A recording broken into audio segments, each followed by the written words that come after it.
Daniel Radcliffe was superb in this role.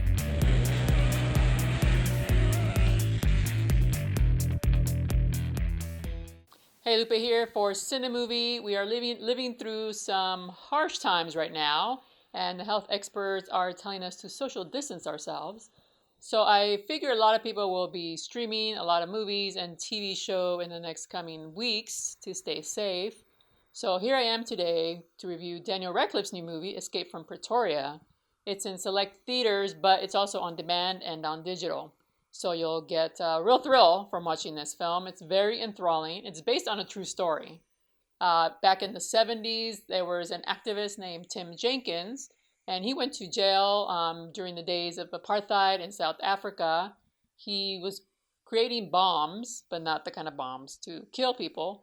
They were called leaflet disbursement bombs, and basically they would shoot the paper up in the air. Well, him and his partner were arrested for propaganda and sent to jail in Pretoria. So essentially, Escape from Pretoria is a jailbreak movie. Daniel Radcliffe is Tim Jenkins, as I mentioned. It's based on the autobiography by Jenkins called Inside Out, Escape from Pretoria. And he and his partner were activists in the African National Congress. And they were arrested in 1978 for spreading propaganda, in quotation marks, against apartheid. And he was building bombs, safe not to kill people, but to spread leaflets around the public areas, and he got caught. And so he was given 12 years, and his partner was given, I believe, 6 years or 8 years for his part. So as soon as even before they're convicted, Tim Jenkins is essentially plotting his escape. Tim Jenkins is a very clever man. Not only did he know how to build bombs, leaflet bombs, but he's very clever, he's very handy. He starts to carve out keys to the jail cells at woodshop.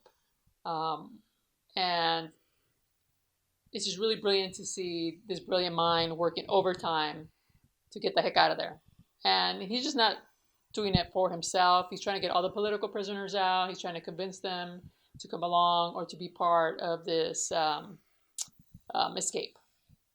The film is directed by Francis Annan, relative newcomer. End of a Gun and House of the Rising Sun are his previous film projects. He has created a very entertaining and suspenseful film. The production value is very, very high. I couldn't believe how well done this film was, given that it's an indie film and a low budget.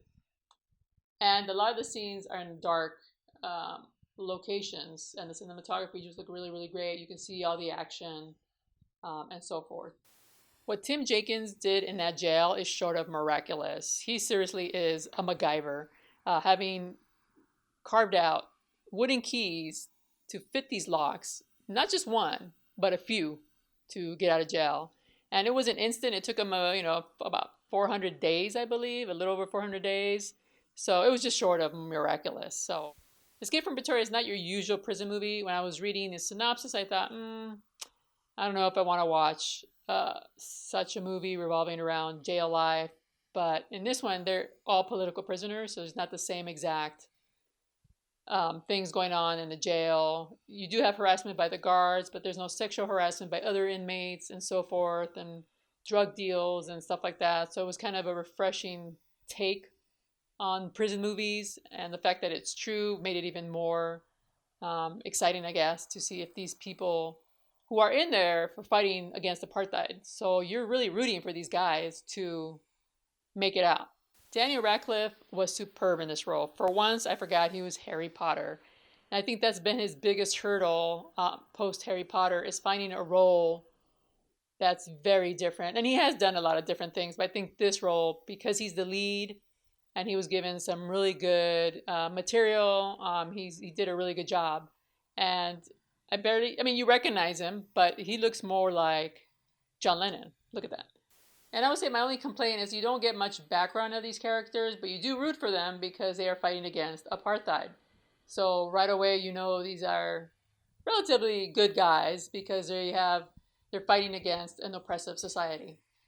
So if you're looking for movies to watch online, I highly recommend Escape from Pretoria. It's extremely entertaining, and bring plenty of popcorn because this edge of your seat will have you nervous munching. Subscribe to CineMovie for more TV and movie reviews. Plus, we might give away some digital codes.